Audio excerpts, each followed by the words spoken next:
please subscribe and don't forget to press the bell icon to get notified whenever we upload a new video. Historic movement of the rupee and the reasons we should or should not be worried then.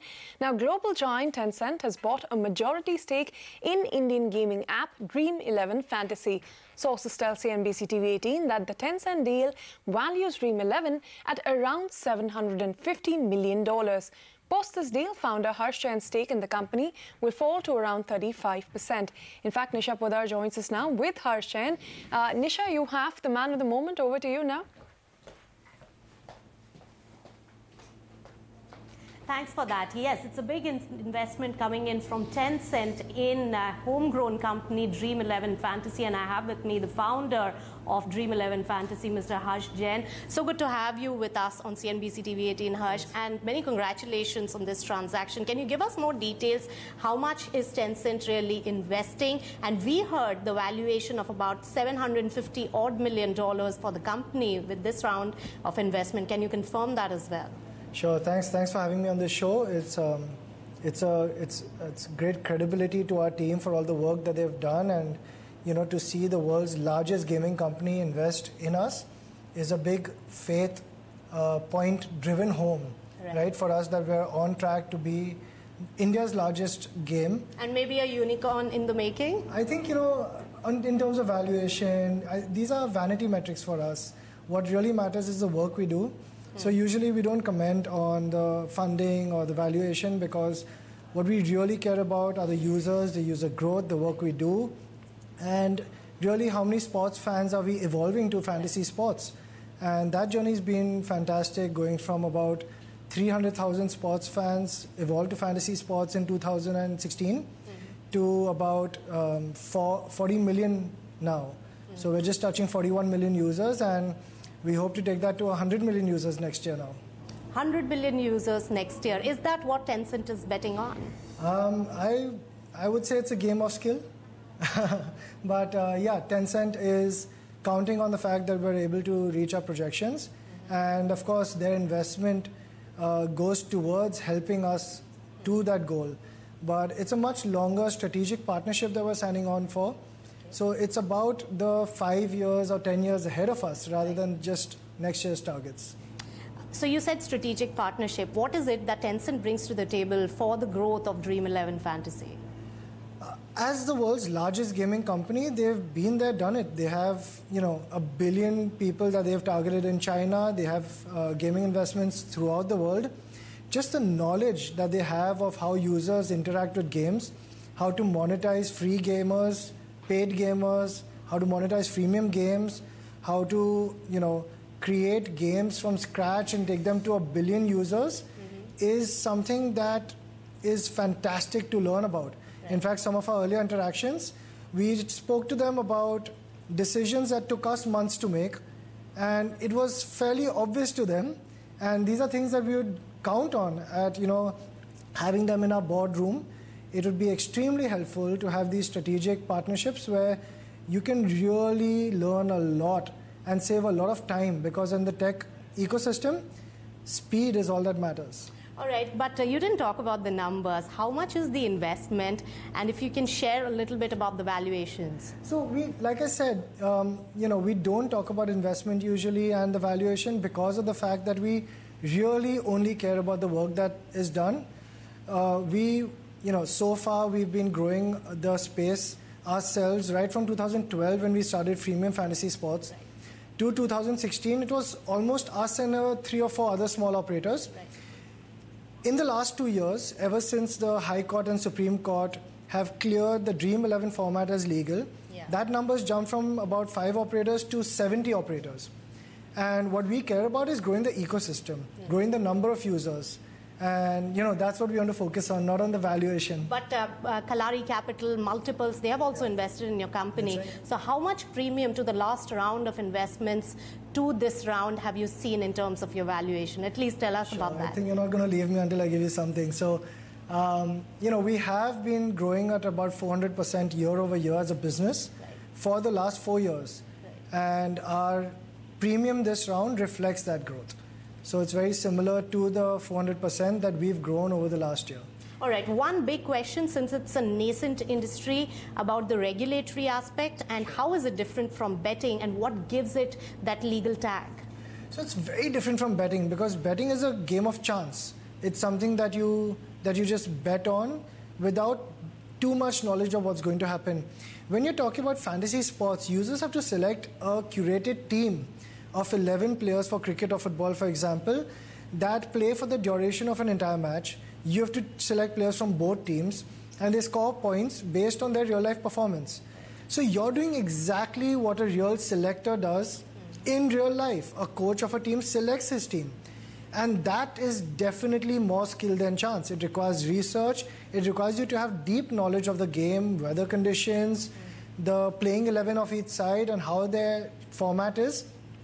And that's exactly why the High Court and Supreme Court of India have cleared this as a game of skill.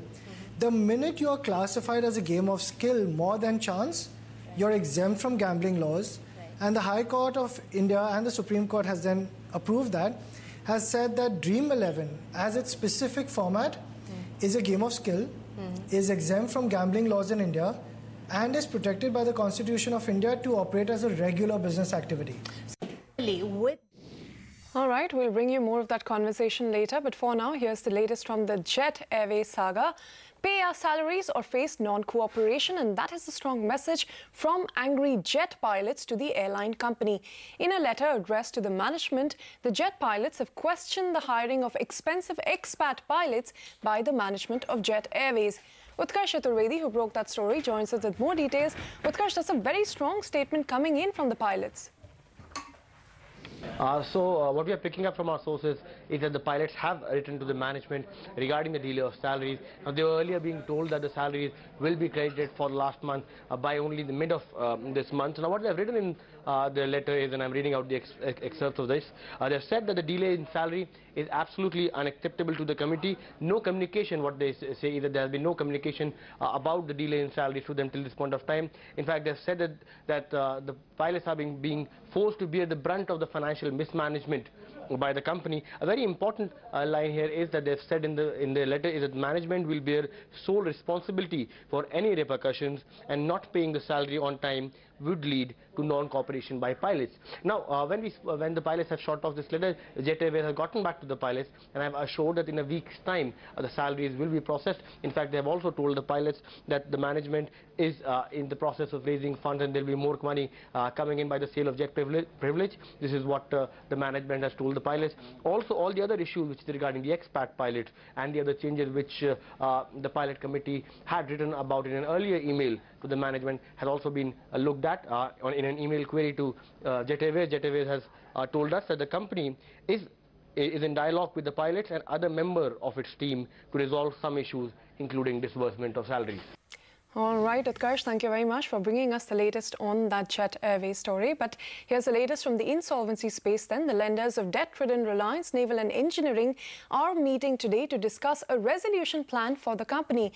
Now, we've understand from sources that Reliance Naval and Engineering has offered a one-time settlement proposal to the lenders to keep the company out of NCLT. Now, remember, earlier in August, we had reported that Reliance Naval is one of the companies that will get impacted by Reserve Bank of India's Feb 12 circular, which gave lenders a 180-day deadline to resolve an asset or send it to NCLT, and that deadline ended on August 27th. And as of that date, no plan was in place for Reliance Naval and Engineering. Of course, now we understand from sources that lenders will be meeting today to consider a plan which involves about 10% of that 6,000 crore rupee debt repayment to lenders, and another 40% of the debt repayment in the form of various instruments, including equity, cumulative redeemable preferred shares, etc. So this proposal is on the table and will be considered by the lenders today. Even if they do approve it, it is unlikely that the company will escape the clutches of NCLT, because as per the circular, before the 11th of September, the company will have to be referred under the Feb 12 norms, and it is unlikely that all the approvals for this resolution will be in place before that. We're still awaiting a response from Reliance Naval on this particular story. Now, moving on, here's here's more from, the deal space then. Bharti Group may be looking to exit Future Retail. Sources tell us that a subsidiary of Bharti Ventures called Cedar Support Services has begun talks with a clutch of private equity investors. Priya Sheth, who broke that story, is here with the exclusive details. Priya, tell us what you picked up. Well, absolutely. After selling about 6% stake to Premji Invest, Bharti Group subsidiary Cedar Support Services is in talks with several private equity investors to sell its remaining 3.19% stake in Future Retail. Now, sources tell us that the deal value is estimated to be in the range of about 850 to 900 crore rupees at current market prices.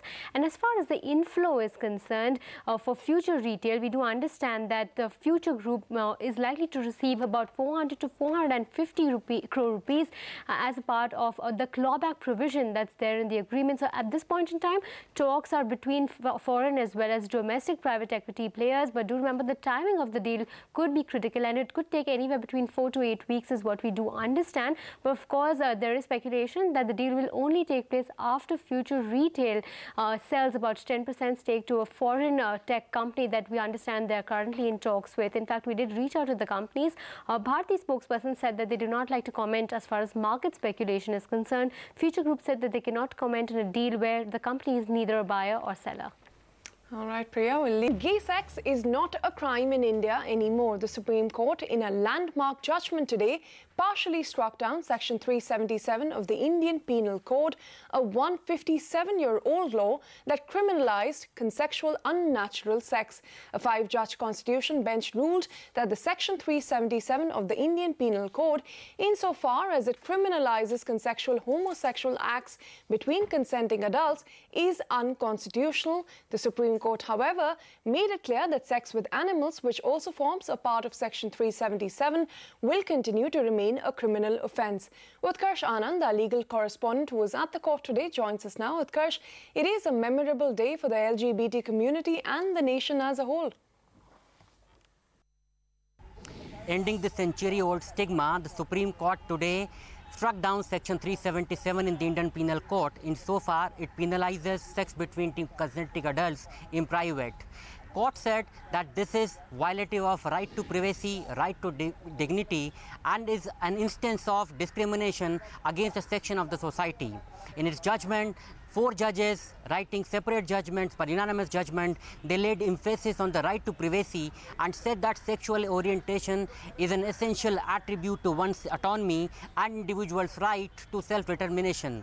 Therefore, any stigmatization, any violation or any discrimination on the basis of one's sexual orientation and freedom of choice would be violative of his constitutional right.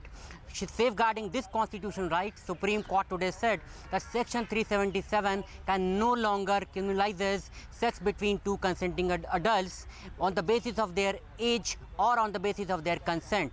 Court also went on to say that this is high time that the society must welcome these people with open arms. Stigma must go, and that sensitization awareness programs must be carried out by the governmental and non-governmental agencies so that people from LGBT community, they have right to education, they get their right to form association, they also get their right to access the health care.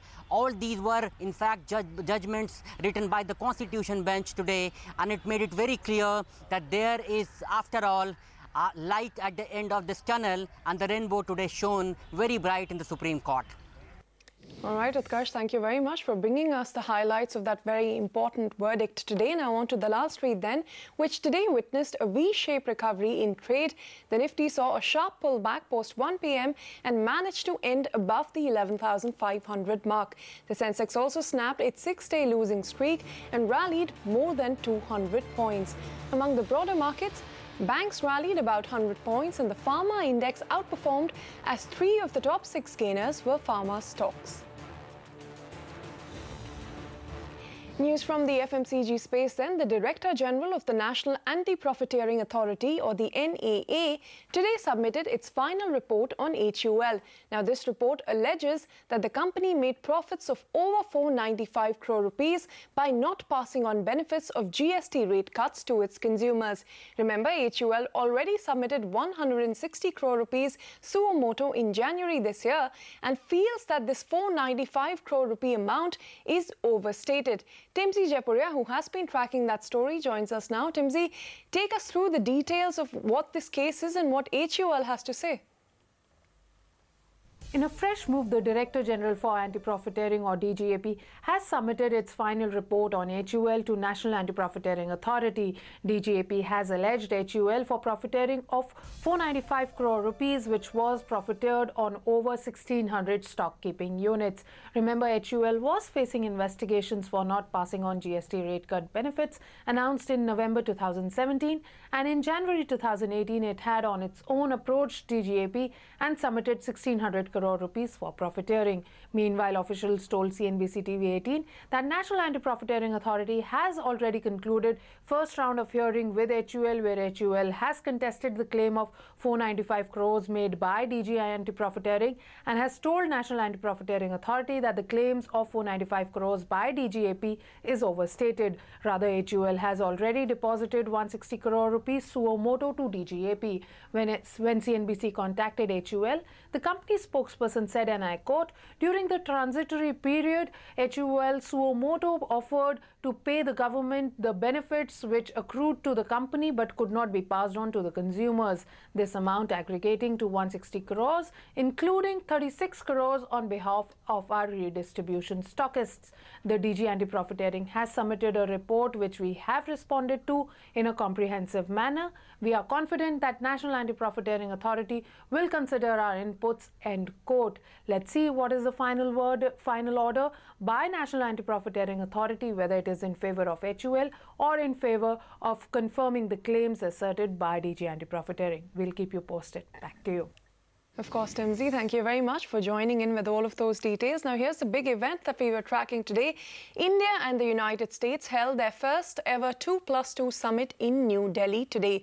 External Affairs Minister Sushma Swaraj and Defense Minister Nirmala Sitharaman met with their American counterparts to discuss a wide range of issues, from cross-border terrorism to strengthening defense ties and the contentious H-1B visa issue.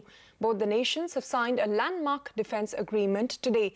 Parikshit Luthra, who has been tracking that meeting, is here with more details. Parikshit, over to you. Clearly, the strategic and defense partnership was the big focus of the inaugural Indo-US 2+2 dialogue. We can tell you that an agreement has been signed on the Communications Compatibility and Security Agreement, or the COMCASA, which will allow more interoperability of the two forces and give access to more sensitive technology from the United States. Both sides have also decided to sign an MOU on defense innovation between defense innovation units of both countries. There would now be regular exchanges between the US Central Naval Command and also the Indian Navy. We can also tell you that for the first time there will be trilateral exercises between the defense forces of the two countries later this year. Secured hotlines have also been set up for the External Affairs Minister and the Secretary of State in the United States, and the Defense Minister of India and Secretary of Defense in the United States as well. Trade also formed a big component of talks. Both sides discussed how to balance trade and give more market access to companies from both countries. There was a discussion on the regional situation in Afghanistan, in North Korea as well. Sources tell us that S-400 air defense system was not discussed during the 2+2 dialogue, but yes, India did try and balance its relationship with Russia while this dialogue with the United States was on. There were discussions on Iranian oil as well. India has sought concessions, a waiver as well, and we are told by our sources that communications and negotiations between the two sides will continue in the days to come. राष्ट्रपति Trump की अफगान नीति का समर्थन करता है। सीमा पर आतंकवाद को समर्थन देने संबंधी पाकिस्तान की नीति को समाप्त करने और दक्षिण एशियाई क्षेत्र में इसे एक राष्ट्रीय नीति के रूप में इस्तेमाल करने पर लगाम लगाने संबंधी उनका आह्वान हमारे विचारों से मेल खाता है। हमने आज लिए गए निर्णयों को लागू करने के लिए इस पर सतत निगरानी रखने का भी निर्णय लिया है। हम दोनों विदेश मंत्रियों तथा दोनों रक्षा मंत्रियों के बीच एक नई हॉटलाइन स्थापित करने का निर्णय लिया गया है, जिसके माध्यम से सेक्रेटरी पोम्पियो और मैं, सेक्रेटरी मैटिस और निर्मला जी निरंतर संपर्क में रह सकेंगे। Today also marks another milestone for our relationship. Thanks to intense advocacy from the United States, 10 years ago today, the Nuclear Suppliers Group voted to allow India to engage in trade in civilian nuclear materials and technologies. That vote and the subsequent Section 123 Civil Nuclear Agreement opened a path for our strategic relationship to grow, bolstered defense and commercial cooperation, and expanded our people-to-people ties. We now look forward to what we can achieve over the next 10 years. In particular, we look forward to finalizing the Westinghouse Civil Nuclear Project that will provide clean and reliable power to millions of Indians. The signing of the Communications Compatibility and Security Agreement, COMCASA, today will enable India to access advanced technologies from the US and enhance India's defense preparedness. We welcome the recent decision to elevate India to STA Tier 1 status for access to advanced technologies, especially in the defense field. We will continue working together to enhance and expand India's role as a primary major defense partner to elevate our relationship to a level commensurate with our closest allies and partners. Today, we took, as you know, a significant step towards that goal by signing the Communications Compatibility and Security Agreement. The landmark agreement deepens our military-to-military cooperation and our ability to share the most advanced defense technology, making us both stronger. In fact, staying with those US-India relation talks, then, former policymakers and business heads spoke at the recently held US-India Business Council's India Idea Summit. Here's a special report with the highlights from this event. Day 2 of the 43rd Annual General Meeting of the US-India Business Council saw more intricate conversations on the 2+2 dialogue between India and United States. Data localization being a key issue for many countries, including the US. What lies ahead in terms of defense partnership? What are the issues and hurdles being faced? What really are the investment opportunities? What's the outlook on oil and rupee? And a lot more. And as you know, the RBI issued a circular recently talking about payments companies needing to store data in India. I foresee that becoming a very thorny issue because some of the largest US companies are going to have problems with that. The noise level is already rising. To some extent, this is a global problem. As a business person, I think it's important that we actually take the leading take the lead, rather than looking to government and pushing government away. We ought to sit down and set standards and work with the various interest groups, because there are non-government interest groups also that are part of the dialogue, if you will. And this is not about necessarily short-term issues, although I'm sure there will be some discussed, but this is about the role of the US and India and the role of India in securing free trade and passage of goods in Asia, and really being a provider of security for neighbors. Sensitive country-specific data should stay in the country. I do see the logic of it. However, in practicality, that needs to be a very, very fine segment that you try to localize. The majority of the data should be flowing openly where it needs to. That's the only way we unleash the value of the data. With that, we conclude the second and the final day of the US-India Business Council Summit. A wide range of ideas being discussed, starting from trade to defense to technology sharing. And now, from this point onwards, it will be very important for the policymakers of the two countries, that is India and the United States, to take note of all these discussions and look at an effective implementation.